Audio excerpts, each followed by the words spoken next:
tema de dentro del campo de la educación sanitaria y la educación relacionada con los trastornos, los problemas de la salud en la espalda. Un tema muy conocido por todos. Yo no sé si aquí preguntase a alguien que no sabe lo que es un dolor de espalda, habría alguno que me pudiese levantar la mano. Bueno, eso da índice de cómo conocemos el tema en nosotros mismos. Yo en mi época profesional, que estuve en Sevilla haciendo rehabilitación general, neurológica, de todo, estuve parapléjico de Toledo, luego cuando se inauguró Ramón y Cajal, pues en una plaza de jefe de servicio, que fue siempre mi jefe, y me dividió la especialidad en apartados, la rehabilitación neurológica, la rehabilitación traumatológica, los reumáticos, etc. Y a mí me dio específicamente el tema de la columna vertebral, el campo de las deformidades vertebrales, de las desviaciones de columna y el tema del dolor de espalda.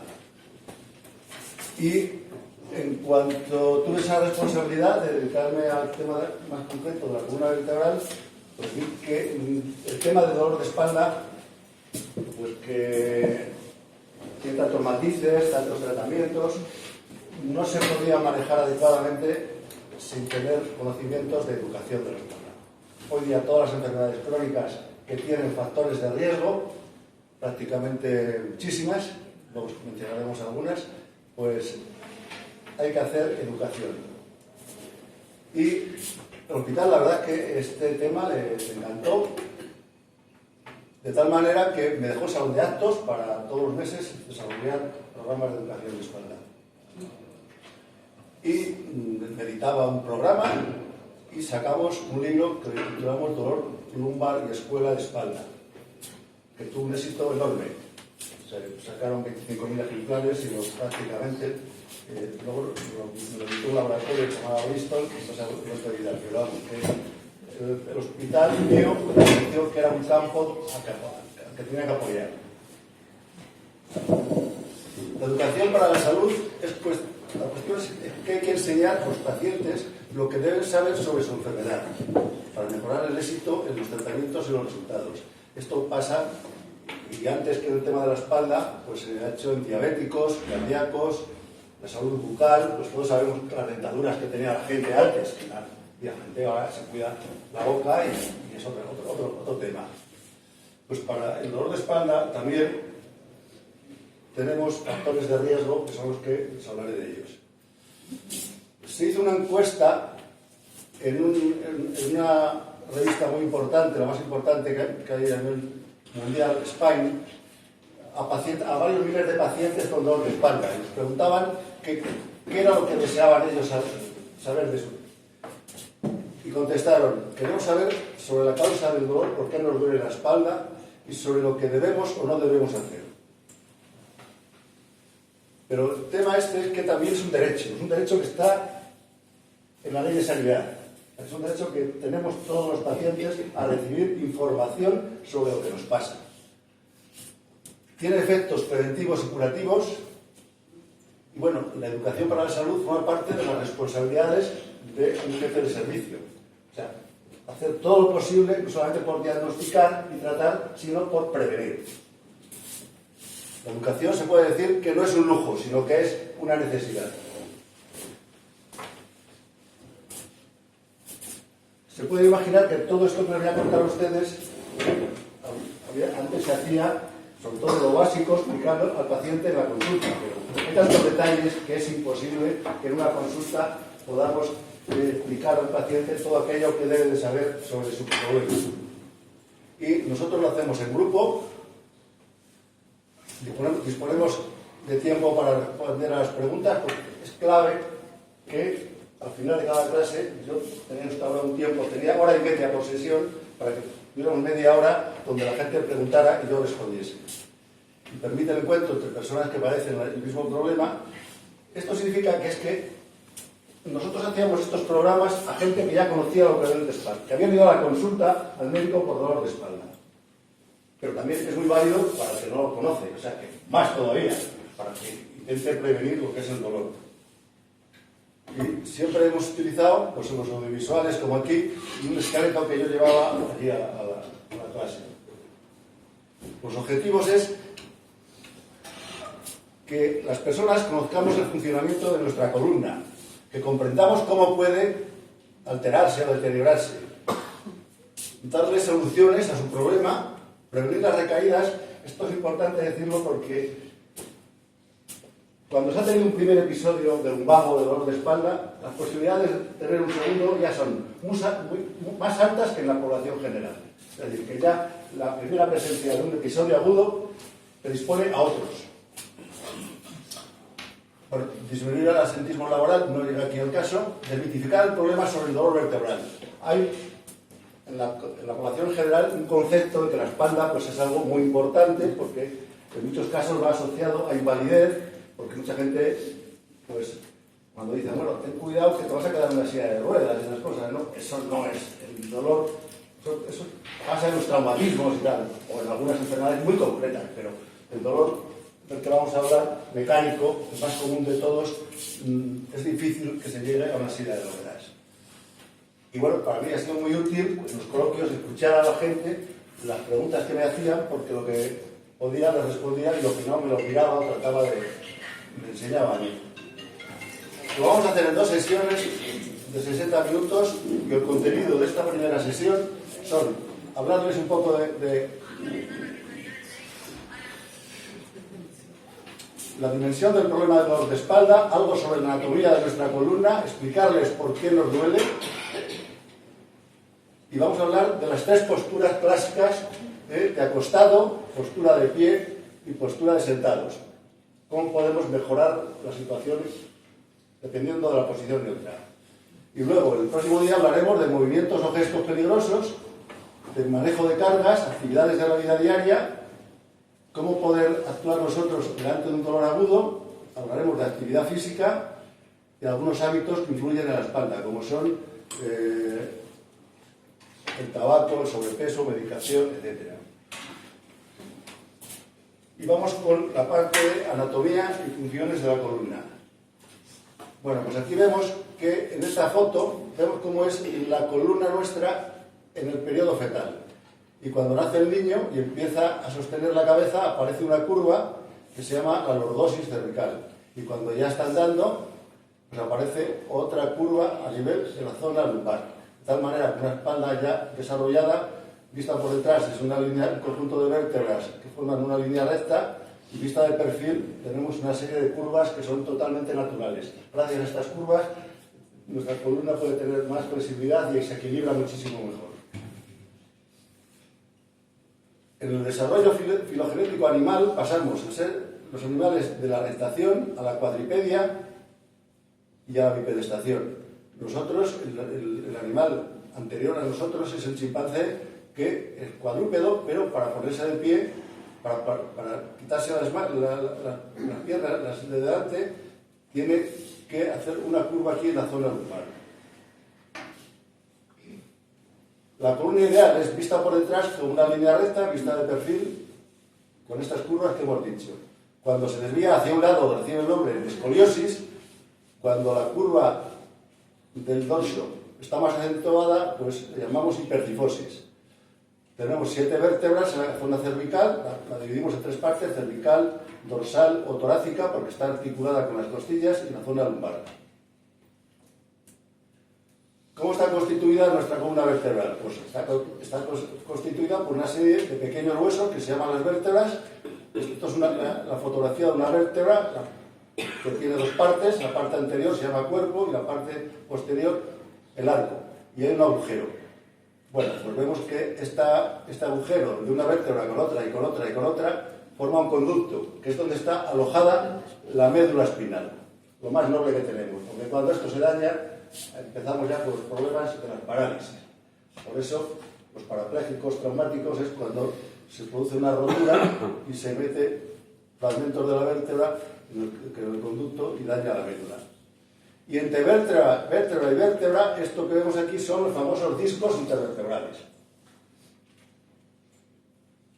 El disco intervertebral está formado por 2 partes, una parte más externa que se llama anillo y una parte interior, que es el núcleo pulposo.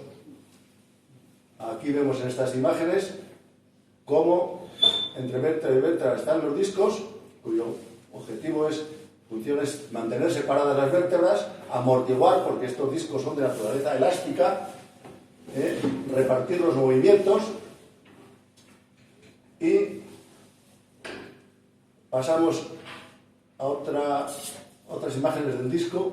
Esto es otro corte, un corte horizontal, anillo, núcleo. Cuando hablamos de un área de disco es que se forma una grieta en el anillo y esto que está aquí dentro, este núcleo, pues se pasa por esa grieta y se sale de su sitio. Una hernia discal es como una hernia, algo que se sale de su lugar. Vemos que el disco, en esta foto, son estos los discos, cuando nos inclinamos hacia adelante, se comprimen. Se comprimen por la parte anterior y se expanden por la parte posterior. Otro elemento de la columna vertebral son las articulaciones posteriores.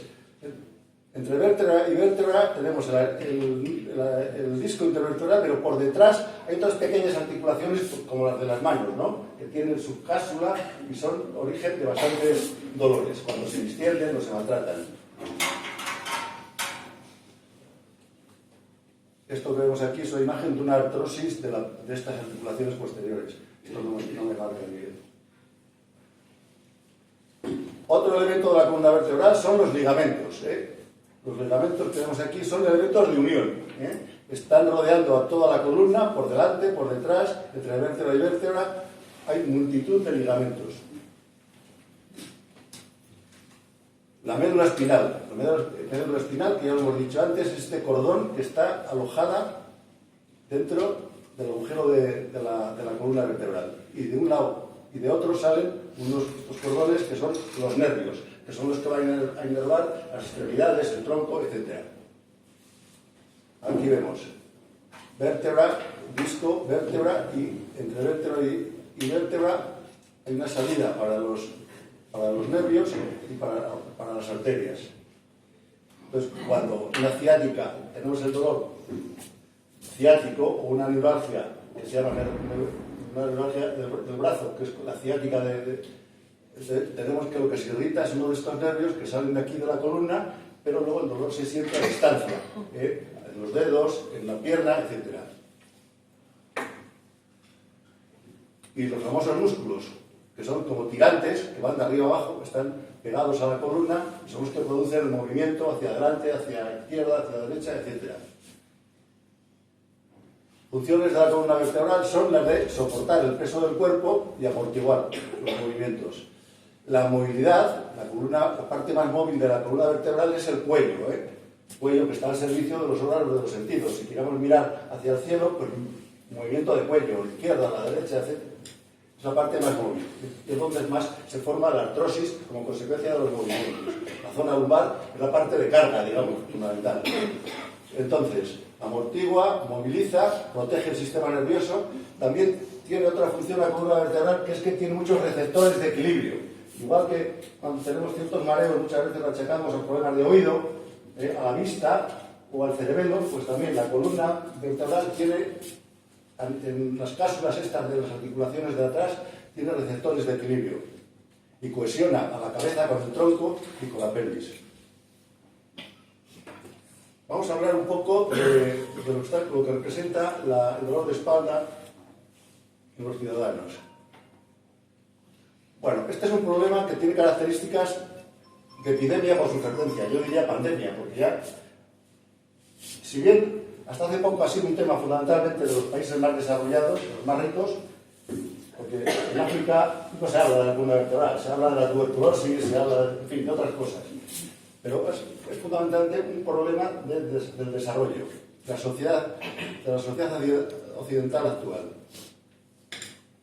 Y bueno, como pongo aquí, entre las consultas médicas al médico de cabecera, después de los síntomas de la tos y el resfriado común, es el de espalda. O sea que la frecuencia, queda claro, es enorme. Y que tiene A nosotros, a los que hemos tenido responsabilidades en los servicios, pues los gerentes nos dicen que gastamos mucho, porque tenemos que pedir muchas resonancias, muchos escáneres, etcétera, para llegar al diagnóstico. Dice aquí que pasaremos a la historia como la generación del dolor de espalda. ¿A quién afecta el dolor de espalda? Pues ya hemos comentado. Según las estadísticas de la OMS, entre el 60 y el 90% de la población alguna vez acude al médico por dolor de espalda. Y es una de esas primeras señales por las que nos damos cuenta que nos vamos haciendo mayores y de que no somos inmortales. Estamos en esa primera juventud en que no nos quejamos más que de caídas y pocas cosas más. Pero realmente, alrededor de los 30 años ya tenemos pues, medio, al coger un objeto, al agacharme, he sentido los 30 a 35 es cuando empieza de verdad el dolor de espalda. Y afecta a toda la población, menos a los niños y adolescentes, ahí están más los problemas traumáticos por caídas, pero es fundamentalmente un problema de edades medias de la vida, de la edad del trabajo, entre los 30 y 50 años. Es cuando tiene mayor impacto, tanto personal como social y económico. Y por encima de 70 disminuye el impacto, pero no el dolor. Lo que pasa es que la gente está más preocupada por los problemas cardíacos que otros problemas médicos generales. Cuando el dolor asienta en el cuello, lo llamamos cervicalgia. Cuando el dolor asienta en la parte dorsal, donde están las costillas, y la parte posterior, dorsalgia. O sea, cervicalgia, dorsalgia y lumbalgia, cuando el dolor está en la zona, en las últimas 5 vértebras, de lumbares. El dolor puede instaurarse muchas veces de manera insidiosa, poco a poco, y otras veces sucede, ¿sabes por qué? Al hacer sobre todo algún movimiento, a coger un libro o algo, te quedas ahí bloqueado. Eso es lo que se llama un lumbago, es un episodio agudo. Para nosotros nos interesa mucho las fases del tiempo, el tiempo de los dolores. Hablamos de dolores agudos, aquellos, el periodo de tiempo que va desde que se inicia hasta las 4 primeras semanas. Subagudos, desde las 4 semanas hasta el tercer mes, hasta las 12 semanas. Y fase crónica, cuando el dolor se mantiene más allá de 3 meses. Porque las medidas que vamos a aplicar los médicos pueden ser bastante distintas dependiendo de la fase. Y el dolor de espalda puede sentirse pues justamente donde tenemos el daño, como hemos dicho antes, donde está la lesión, o se puede sentir muchas veces a distancia, que son los dolores radiculares de los nervios que salen de la columna. Y podemos tener dolores a distancia procedentes de la columna, bien en la pierna, bien a veces en la parte del abdomen, porque hay nervios que vienen de atrás y muchas veces se confunden con problemas abdominales, un problema, por ejemplo, de ovario, un problema de apendicitis, un problema, en fin. Esto es lo que se llaman los falsos dolores viscerales, esta foto que tenemos aquí a la derecha.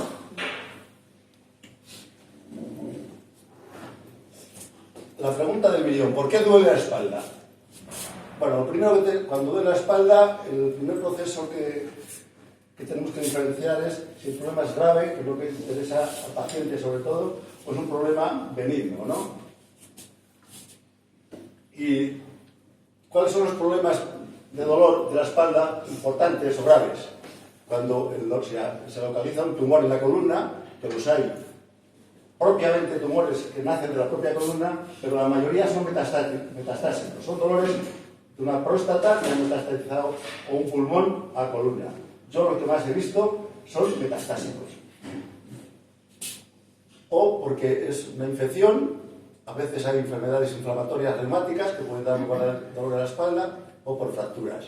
Muy frecuentes son la edad por encima de los 65 años, por aplastamientos o movimientos banales por la osteoporosis.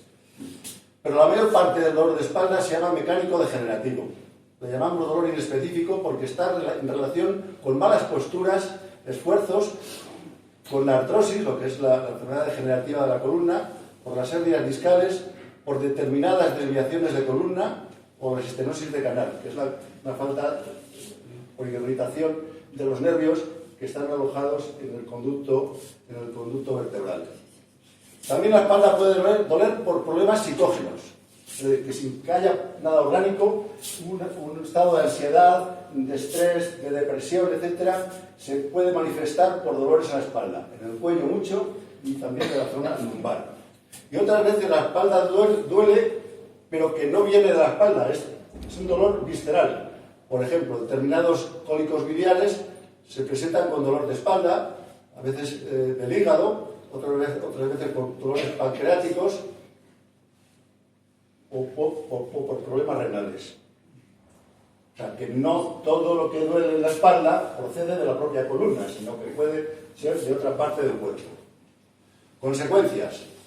Pues lo primero, el sufrimiento físico que tiene la persona que tiene el dolor, ¿no? Una consecuencia importante en el campo de mi especialidad es cuando tienen incapacidad. La incapacidad que puede ser temporal, que puede durar unos días, y luego ya se pasa y se vuelve al estado anterior. Es la primera causa de invalidez en las personas mayores de 45 años. Modifica conductas y hábitos. Los periodos agudos de dolor conducen a estados de ansiedad. Me aparece un dolor muy intenso que te bloquea, que no puedes hacer nada y estás con el estado ansioso de saber qué va a pasar conmigo ahora que no puedo ir a trabajar, que no puedo viajar y tal. Esa es la ansiedad. Pero cuando ya se pasa al estado crónico, cuando ya se lleva mucho tiempo en tratamiento, pasan los 3 meses y continúas con dolor, pues viene un poco el bajón.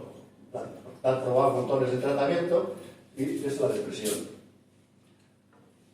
Entonces, dependencia, o sea, se reduce la actividad física, nos hacemos dependientes de medicamentos, de rehabilitación, etcétera, y produce a veces alteraciones del sueño. Fíjense qué datos hay aquí, según los países, los periodos de tiempo con los mismos problemas, un lumbago, si lo se tiene en España, dura aproximadamente de baja, estos son datos laborales, entre 19 y 20 días. En Estados Unidos y Alemania, de 9 a 10 días. En Canadá, 20 días. En Gran Bretaña, 30 días. En Suecia, 40 días. ¿Qué disparidad más grande? Pues esto, la conclusión que llegaron los que estudiaron todos estos datos es que dependiendo del grado de protección social que tiene un país, así, los periodos se alargan más o menos, pero no es por el problema biológico de la lesión que tenemos en la columna. De tal manera que cuando un cambio en la ley de lo que tenía que cobrar pues la persona que sentía el dolor, si a los primeros días tenía que pagarlo ella, en fin, y establecieron que los 2 primeros días tenían que pagarlo el paciente, se dieron de alta 8.000 pacientes en la Comunidad de Madrid de un día para otro. O sea que los días por la baja laboral claramente tienen otros factores aparte del médico. Y también otros datos que sacaron fue que un periodo de incapacidad temporal de 6 meses se transforma en incapacidad permanente en el 50% de los casos. Es decir, una persona que ha estado de baja por el problema de la espalda, 6 meses, ya el 50% no vuelve al trabajo anterior. Los que han estado un año solamente van al trabajo anterior un 20%. El 80% ya no vuelve al trabajo. Y los que están 2 años prácticamente nunca vuelven a su trabajo anterior. ¿Qué tratamientos se han aplicado más clásicos para manejar el dolor de espalda? Lo primero, los fármacos. Medicación. El paciente tiene un dolor agudo y va al médico, le prescribe el analgésico, el antiinflamatorio de turno, etc. Cuando esto no va bien y tal, pues se puede mandar a rehabilitación, y en rehabilitación se manejan pues, muchas técnicas, masajes, ejercicios, electroterapia, fajas, en fin, muchas cosas. Y también, en otros casos, la cirugía. Esto es lo más clásico. Pero se han contabilizado más de 100 técnicas de tratamiento distintas. Y cada año surge alguna nueva. Que alguien ha inventado algo que va a mejorar el dolor de espalda. Sobre todo estamos en el dolor crónico, dolor que supera los 3 meses. Pues la verdad es que esto pues, da que pensar. Es decir, no disponemos de un tratamiento ideal para el dolor de espalda crónico. Es lo que nos lo ha demostrado el paso del tiempo y todo lo que se ha hecho por el dolor de espalda. Está muy relacionado el dolor de espalda con los trabajos de esfuerzo, la industria sobre todo, porque el campo, los trabajos aquellos en los que el paciente cuando trabaja tiene una máquina que tiene vibraciones. por ejemplo, los grandes camiones y la gente que trabaja con estos martillos que perforan las calles, todo lo que tiene vibración fragiliza mucho a los discos intervertebrales. Bueno, el personal sanitario también, porque tiene que manejar pacientes que están malos y que tienen que darle la vuelta o cogerles, etcétera. Es un sector de gente que padece bastante de dolor de espalda. Los trabajos sedentarios, estos ahora, todas las publicaciones más recientes, es que lo peor que hay para la espalda es estar mucho tiempo sentados. Han estudiado la evolución de la posición de sentado desde el siglo XIX, cómo ha ido cambiando desde la revolución industrial, cuando los trabajos se hacían en el exterior, luego se fueron metiendo en naves, etcétera, en edificios, cómo fue que ya empezaron a surgir los asientos. Porque antes del siglo XVIII había muy pocos asientos, se sentaban los ricos, había muy poco, la gente se sentaba. Y ahora cada vez la gente utilizamos más la posición de sentado. Unos, además de trabajar de sentados, tenemos que estar con las nuevas tecnologías que casi todas las hacemos sentados, etc. Bueno, gente que de adulto pues no elige las actividades físicas apropiadas para la edad de ser adulto. Se ponen a jugar al hockey porque creen que por los fines de semana que hacen partidos y están entrenados, etc. Las tareas del hogar hay que realizar cantidad de movimientos y posturas que también pueden deteriorar nuestra columna. Los estados emocionales, pensamientos, emociones negativos, el estrés, los estados depresivos, la ansiedad, preocupaciones, enfados, etc. Todo esto produce en la espalda lo que llamamos las contracturas, los músculos que se contraen, que se tensan. Y esa contracción de los músculos hace que los vasos sanguíneos lleven un poco menos oxígeno a todo lo que tiene que llevar, donde tienen que ir a distribuir su sangre, ¿no? Igual que el músculo cardíaco es un dolor por isquemia, porque no le llega al músculo la sangre adecuada, porque las arterias coronarias se obstruyen, pues aquí, cuando hay una contractura, esa zona está menos oxigenada, y es un dolor que se llama disquemia. Quien dice mal de espalda dice también mal del alma, dicen muchos. Datos para reflexionar sobre la lumbalgia. Las tareas penosas y los trabajos de fuerza se han reducido muchísimo, como todos sabemos. Cada año se intenta algo para que el ser humano trabaje de la manera más cómoda y no tenga que hacer esfuerzos. Los avances del conocimiento médico han aumentado. Todos los médicos que estamos alrededor de la columna, los radiólogos, porque han desarrollado dispositivos de imagen mejores cada vez, el TAC, la resonancia, las 3Ds ahora, etc. Cada vez están avanzando más en imagen. Medidas de rehabilitación también se van mejorando, van saliendo nuevas. La cirugía también, bueno, van delimitando mejor los casos que tienen que operar, se operan mejor, etc. Sin embargo, los resultados sobre la incapacidad no se han modificado nada. Esto es una gran paradoja.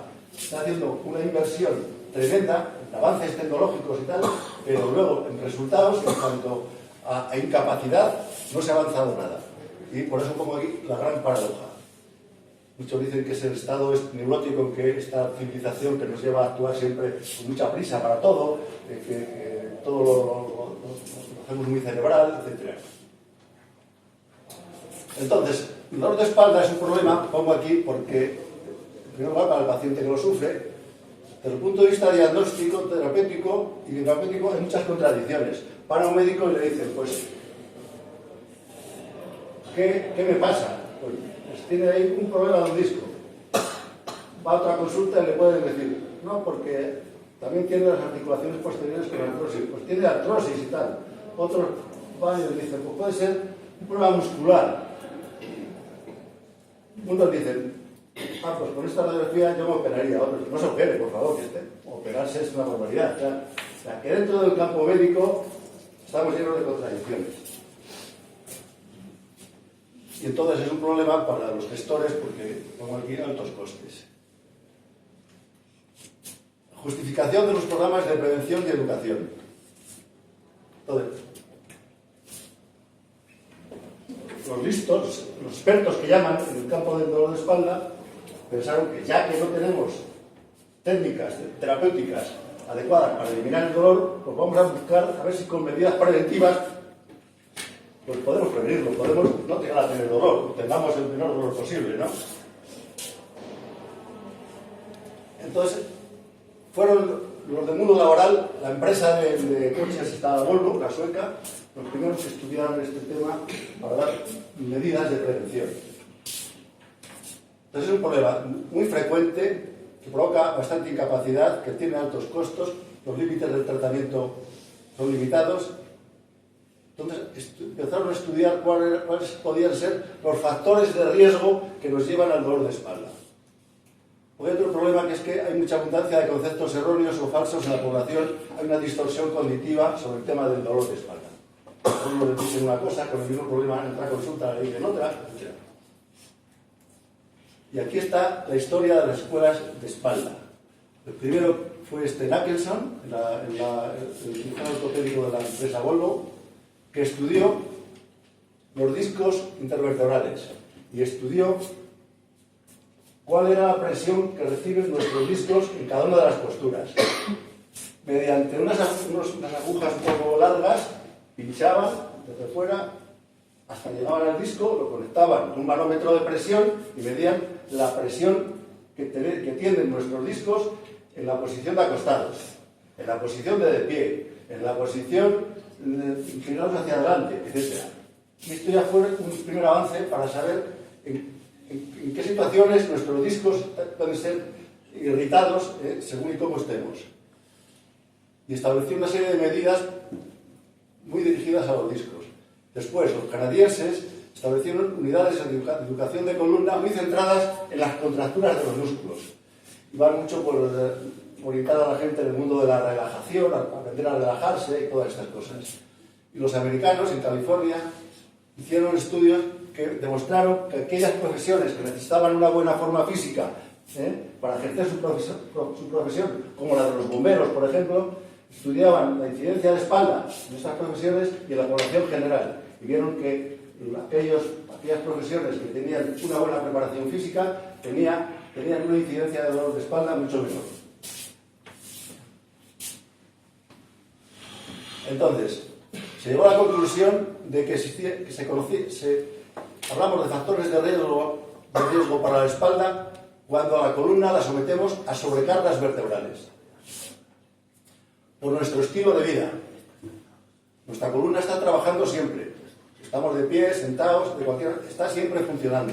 Entonces, detectaron que había posturas incorrectas, movimientos peligrosos, manejo incorrecto de los pesos de las cargas y la debilidad muscular.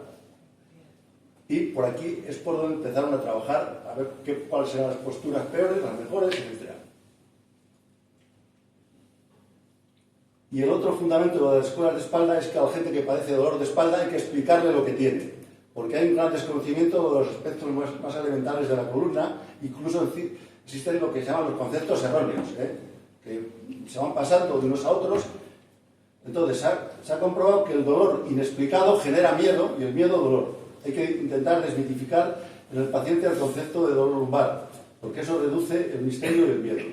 Luego hay una serie de hábitos de vida, la obesidad, tabaco y consumo de medicamentos, que también conviene comentarles qué relación tienen con la espalda.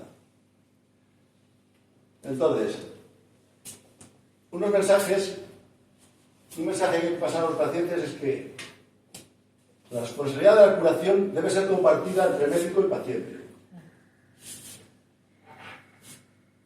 El paciente tiene responsabilidades bien definidas porque su estilo de vida interviene en el desarrollo del dolor vertebral. ¿Qué quiere decir? Que si uno tiene un infarto de miocardio y le dicen que no fume, que tiene que bajar el nivel de colesterol, que tiene que bajar el nivel de estrés, etcétera, etcétera, y no lo hace, pues aquí, en la espalda pasa igual. Si te dicen que no te tienes que agachar así, sino que tienes que hacerlo así, etcétera, etcétera, o sea, tú puedes pasar el periodo agudo, pero vuelves a recaer si tienes malos hábitos de vida, ¿no? Por lo tanto, las conductas pasivas valen de poco, hay que ser activos con nuestro problema de dolor de espalda. Y también hay que decir que dolor no es equivalente a incapacidad, porque podemos vivir y hacer muchas actividades de la vida corriente con un cierto grado de dolor. Porque hay muchos que dicen, yo hasta que no me deje de doler no incorporo a mi actividad. Esto, claro, puedo poner peor. No. Si eso funcionáramos con este esquema, no trabajaría nadie, o casi nadie, porque claro, como duele, siempre nos duele algo. El dolor puede originarse en cualquiera de los elementos que hemos hablado, por daño en los huesos, en las vértebras, en los discos, en las articulaciones posteriores, que hemos dicho, en los ligamentos o en los músculos. O sea que independientemente, cada una de estas partes tiene receptores de dolor que pueden dar motivo a ese sufrimiento. ¿Qué es lo que pasa con nuestra columna? Aquí hablo del envejecimiento vertebral. Como otros órganos de nuestro cuerpo, alcanzan su momento mejor y luego empiezan a decaer. El dolor de espalda alcanza su mayor forma física, el ser humano alcanza su mejor forma física a los 20 años. A partir de los 20 años ya empiezan, fundamentalmente los discos, a perder agua, a perder contenido, como consecuencia de los movimientos que hacemos. Es decir, que lo que es juventud, la máxima juventud cronológica de los 20 años, el dolor de espalda ya se empieza, nuestra espalda ya sola, por los movimientos de la vida y por los excesos que hacemos, empieza a deteriorarse. Pero ¿qué pasa? Que dependiendo de nuestro estilo de vida, este proceso de envejecimiento vertebral lo podemos adelantar o lo podemos superar, porque estamos tratando mal a nuestra columna. Es decir, que se llega a la conclusión de que los estilos de vida que nosotros practicamos van a sobrecargar más o menos a nuestra columna. Depende de cómo nos sentemos, depende de cómo cojamos los pesos, depende de los movimientos que hagamos, etc. Todo eso va a influir en que este envejecimiento se anticipe o se posponga. Esto les hablaba antes del disco. El disco, aquí en esta fotografía, vemos, que no me señala porque esto es blanco, está el anillo y el núcleo. Pero poco a poco, esto es un corte de un disco horizontal. Empiezan a formarse grietas y empiezan, es lo que llaman un pinzamiento, en un corte del disco visto en la postura de perfil, que está aquí a la izquierda, pues empieza a descender ya y las vértebras se aproximan más, porque el disco pierde altura. Aquí vemos en esta foto cómo está en rojo el núcleo pulposo, por una de las grietas se va hacia atrás. Esto se va formando una hernia, ¿no? Esta es la imagen de una hernia de disco. Esto que ven aquí, esto es un corte de un disco de forma horizontal. El anillo y una grieta por donde sale y ven que está comprimiendo a una raíz nerviosa para producir una ciática, una neuralgia cervicobraquial, etc. Sucede generalmente, se puede instaurar esta hernia de manera gradual, poco a poco, a veces en un gesto de un esfuerzo. La artrosis vertebral, esta imagen que ven aquí, ven la de los discos normales y cómo esos discos se desecan y aparecen estas rebabas que son los picos del oro. Y en este. Estos son discartrosis. Y entonces los agujeros por donde salen, los agujeros de conjunción por donde salen los nervios, pues ya quedan comprimiendo las raíces nerviosas. Claro, ya queda menos espacio para que salgan los nervios. Hay algunos que dicen, yo tengo una espalda fatal porque tengo una escoliosis y me duele y tal. No es verdad que todas las escoliosis duelan. Yo me he dedicado mucho a tratar escoliosis, he visto miles de escoliosis que llevaban todas las escoliosis prácticamente de la zona centro a nuestro hospital y yo veía todas las escoliosis. Y solamente las que alcanzan un grado de desviación importante, lo establecemos en 50 grados, así, pueden tener más dolor que la población en general, pero no hay que asustarse por tener una escoliosis. Es una deformidad, simplemente, de la columna, que se desvía hacia un lado y estéticamente sale una especie de jorobita, pero nada más. Bueno, estos son los trabajos de Sten Ackelsson sobre la posición de los discos cuando estamos acostados, la presión que reciben nuestros discos es aproximadamente un 25% del peso del cuerpo. Cuando estamos de pie, nuestros discos reciben una presión similar entre el 80 al 100% de lo que pesamos, del peso del cuerpo. Y miren cómo cambia la presión cuando nos agachamos, del 100 al 200%. Y cuando estamos sentados, 150%, con respaldo. Sin respaldo, 250%. Esto ya dio una idea de cómo había que manejar las posturas. Vamos a hablar ya de las posiciones, las tres posiciones típicas. Empezamos por acostados, que se llama también la posición de decúbito. Mucha gente lo dice, bueno, cuando me levanto por la mañana, fatal, luego ya empiezo a moverme. Pues debemos de pensar si tenemos camas buenas, camas correctas, si dormimos en buenos colchones o si las posturas son las adecuadas. Aquí vemos en esta foto que es el colchón está inclinado para abajo, ¿no? Un colchón que no tiene, bien de materia que sea, de muelles, de viscoelástico, de espuma, de lo que sea. Si el colchón cede para abajo, no es bueno. Si además, de tener un mal colchón, dormimos boca abajo, la postura de boca abajo es la peor para la espalda. Pues ya unimos dos problemas ahí.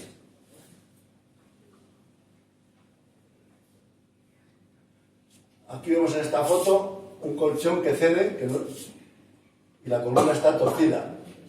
Por lo tanto, en esa posición, estar 8 horas en esa postura, los pequeños ligamentos que están uniendo una vértebra con otra, pues están estirándose y ya están recogiendo irritación y dolor. Una cama, un colchón tiene que ser firme. Me parece que me he saltado una diapositiva aquí. Esta. El colchón tiene que ser que no nos hundamos en él, firme, para que no nos hundamos, y entonces esto se puede solucionar con una tabla entre colchón y somier, que eso ya lo sabemos de siempre. No hace falta, hombre, si el colchón es bueno, no está envejecido, los muelles funcionan y tal, pues es suficiente, pero el colchón, algunas veces dice la gente, duerma en cama dura y sin almohada, es una rutina que yo oigo por ahí. Con que pongamos una tabla entre colchón y somier para que no nos hundamos es suficiente. Y si no existen ahora los colchoncillos esos que se ponen encima, que tienen unos 10 centímetros, que son bastante eficaces para que absorba parte. El colchón tiene que absorber los relieves del cuerpo, los hombros, los tobillos, es decir, que dormir en cama dura, como algunos pretenden, totalmente sobre una tabla, eso es irritante para el cuerpo. O sea, eso yo lo descartaría totalmente. Tiene que ser un colchón de consistencia intermedia. Cuando vamos a comprar un colchón, tiene que ser un colchón que sea firme, pero no sea muy duro, que no absorba los relieves que tenemos en el cuerpo. Nuestra columna, cuando estamos acostados, tiene que estar, como se ve en la foto de abajo, alineado el cuello con el tronco. Las dos posturas más correctas son la posición de boca arriba, es la posición ideal, y si hay ciática, poner unas almohadas debajo de las pantorrillas, pues es una buena medida porque el ciático está mucho más relajado. O la posición fetal, esto es un 4. Esas son las dos mejores posturas para la espalda. Este es el colchón que vemos que mantiene alineado el tronco con el cuello y absorbe los relieves, pero con eso es suficiente. La posición peor es esta, boca abajo. Y dentro de la posición, estando boca abajo, que no es buena posición, si doblamos una pierna, ya estamos mejorando, porque quitamos parte de la lordosis lumbar y se reduce. O sea que, si uno dice yo estoy acostumbrado a dormir boca abajo, pues si alternamos una pierna y la otra doblándola, pues mejoramos la posición. Lo de la almohada. No es bueno dormir sin almohada y tampoco dormir con una almohada excesiva. Porque dormir sin almohada, esa postura de boca arriba sin almohada, tenemos la zona del dorso que tiene forma, que tenemos todos una pequeña chepa ahí, ¿no? Estamos en una posición muy incómoda. Y cuando tenemos una almohada muy alta, pues nos está estirando los pequeños ligamentos que nos está irritando. Aquí vemos en esta foto este muchacho que está acostado de forma lateral sin almohada. Esta es la cabeza, está la columna cervical y ese es el cuerpo. ¿Está? Cuando no hay almohada, pues estamos con una postura de cuello torcida toda la noche, ¿no? Y aquí vemos cómo este relieve que hay entre la cara lateral del cuello y la oreja, pues tiene que estar alineada con el resto de la columna. La altura de la almohada, pues cada uno tenemos una estructura anatómica distinta. La cuestión es que haya una almohada que evite que estemos con la columna cervical torcida. Hay muchas almohadas en el comercio, de que les llaman la cervipillo, la mariposa, etc. No hay ningún estudio que una sea mejor que otra, sino que lo que hay que tener es una almohada que cuando estamos sobre todo en la posición lateral, este hueco quede cubierto. Entonces una buena cama debe ser ni demasiado blanda, ni demasiado dura, pero sí firme. Esta es la posición que internacionalmente se contempla como la mejor posición para quitar dolor de espalda. Cuando estamos muy fastidiados, llegamos a nuestra casa y nos ponemos tumbados, boca arriba, y ponemos las piernas en ángulo prácticamente casi recto, ponemos las piernas en un sofá, esta es la posición de máximo descanso. Cuando tenemos un dolor de espalda y ponemos así, claramente mejoramos bastante. Estamos en 15 o 20 minutos o media hora y se mejora mucho. Vamos con la posición de pie. La posición de pie pues, es la posición de referencia, lo que nos distingue de los animales, del ser humano, ¿no? Y vemos que esta es la posición neutra, digamos la posición natural, normal del ser humano, con sus curvas y tal. Aquí decíamos que los discos, prácticamente si esta persona tenía esas 60 kilos, por lo menos la zona lumbar está sufriendo unos 40 kilos. Pero cuando nos agachamos, se transforma en 240 kilos. Vean cómo se deforma el disco al comprimirlo en la parte anterior. No es bueno adoptar posturas que llamamos militares, demasiado firmes, porque estamos en continua contracción, ni tampoco en posturas lasas de abandono. Las dos posiciones no son correctas. Hablamos de factores de riesgo postural cuando estamos de pie, cuando estamos con el tronco inclinado hacia adelante, o cuando estamos puestos en una posición inclinada hacia un lado, o rotados, en fin, cuando nos apartamos de la posición natural, neutra, ya son posturas que están irritando a la columna. Hay imágenes y lo que va muy mal para la espalda es mantener la misma posición mucho tiempo. Es decir, hacer posiciones prolongadas, estando sentados, estando de pie, etc. La columna quiere cambios. La columna tiene, como han visto, multitud de articulaciones. Solamente entre una vértebra y otra hay 3 articulaciones. El disco por delante y 2 articulaciones por detrás. Y eso entre cada 2 vértebras. Por lo tanto, son como las articulaciones del codo o del hombro, son articulaciones que tienen su cápsula, su sinovial, su líquido, todo.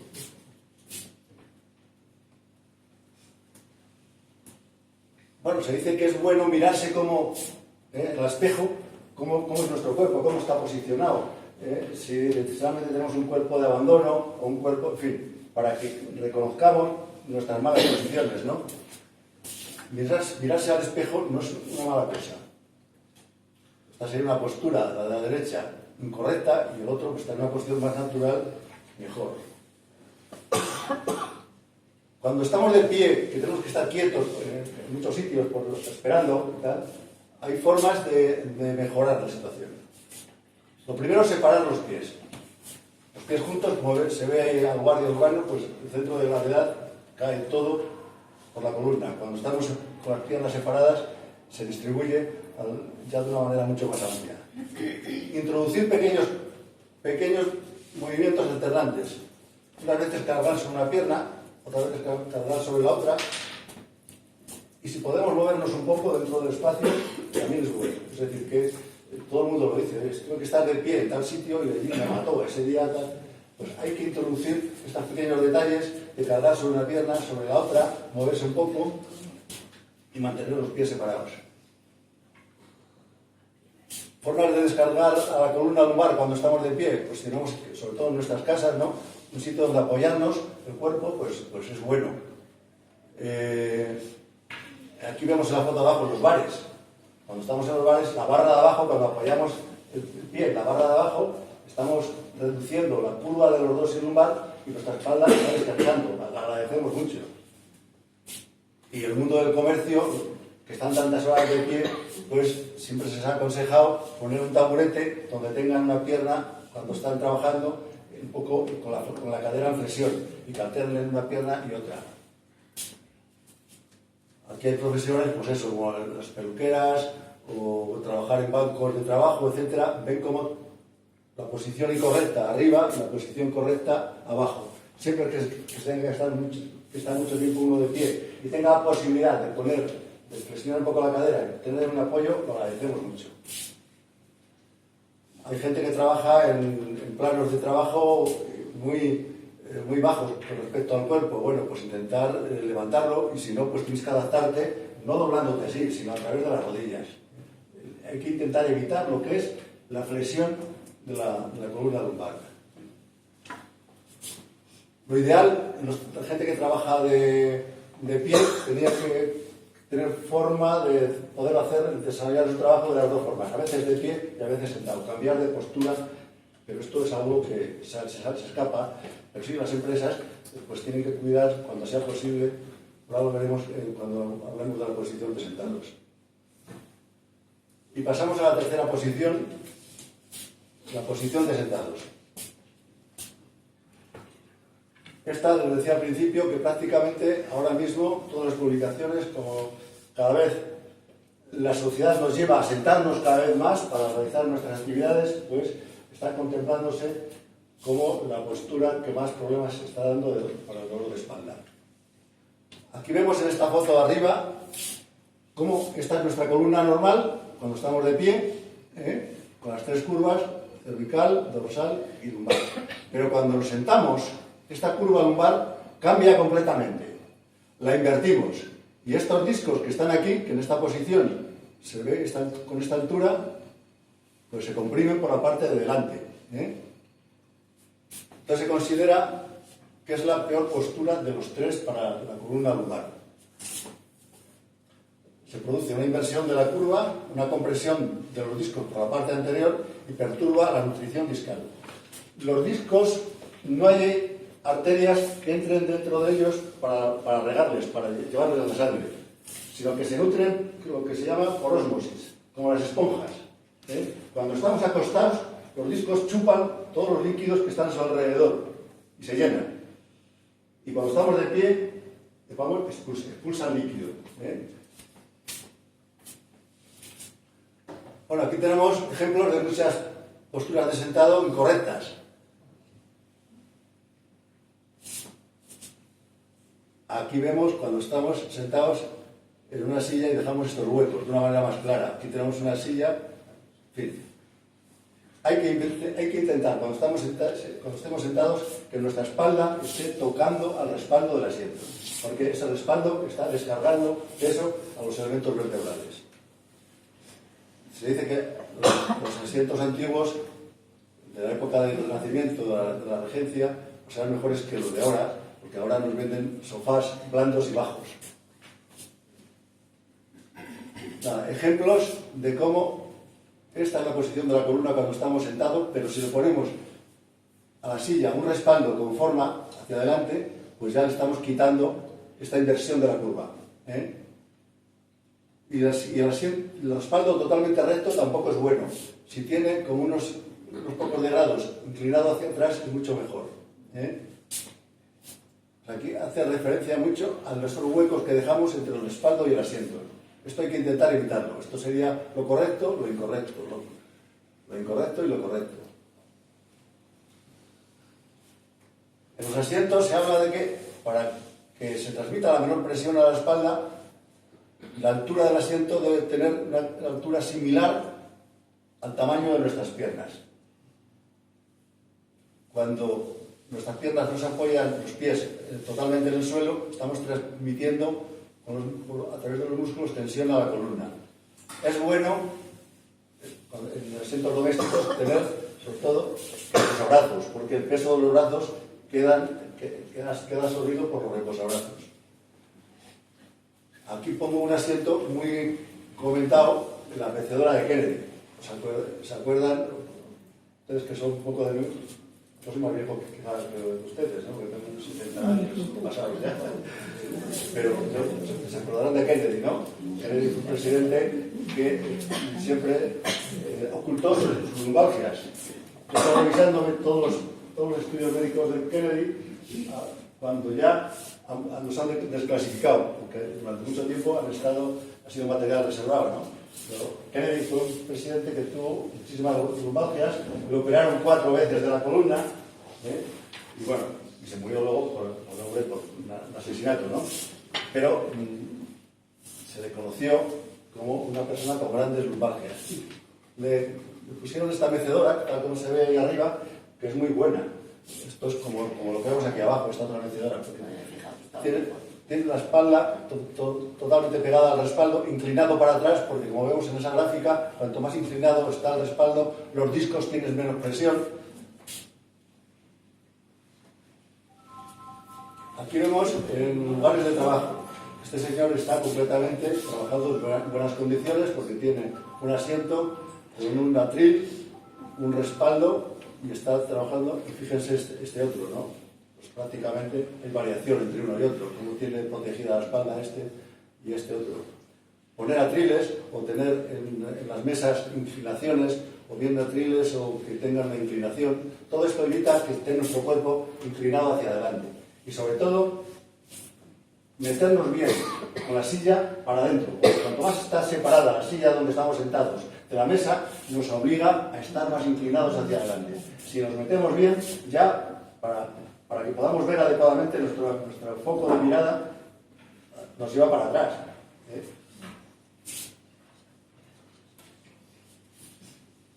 Los asientos ergonómicos, esto es muy de oficinas, ¿no? Que ya salieron las sillas que cumplían todas estas normas de altura regulable, las puedes adaptar al tamaño de tus piernas, son giratorias, el asiento gira la silla, son basculantes, en fin, aquí se ha avanzado mucho. Y ahora lo último es que en muchas oficinas suecas están trabajando ya con mesas con un motorcito, que pueden trabajar a ratos sentados, le dan el motorcito y lo suben a 1,25 o 1,60, no me acuerdo.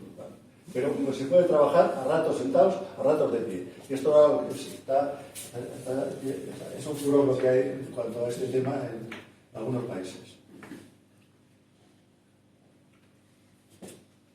Cuando estamos sentados y nos ponemos de pie, hay que intentar evitar el movimiento de inclinarnos, que tenemos tendencia hacia adelante. Hay que intentar levantarse en vertical. No hacer el gesto primero de inclinación hacia adelante y luego ya subir. Poner nuestras manos en los muslos, o si tienes reposabrazos, apoyarte los reposabrazos y hacia la vertical.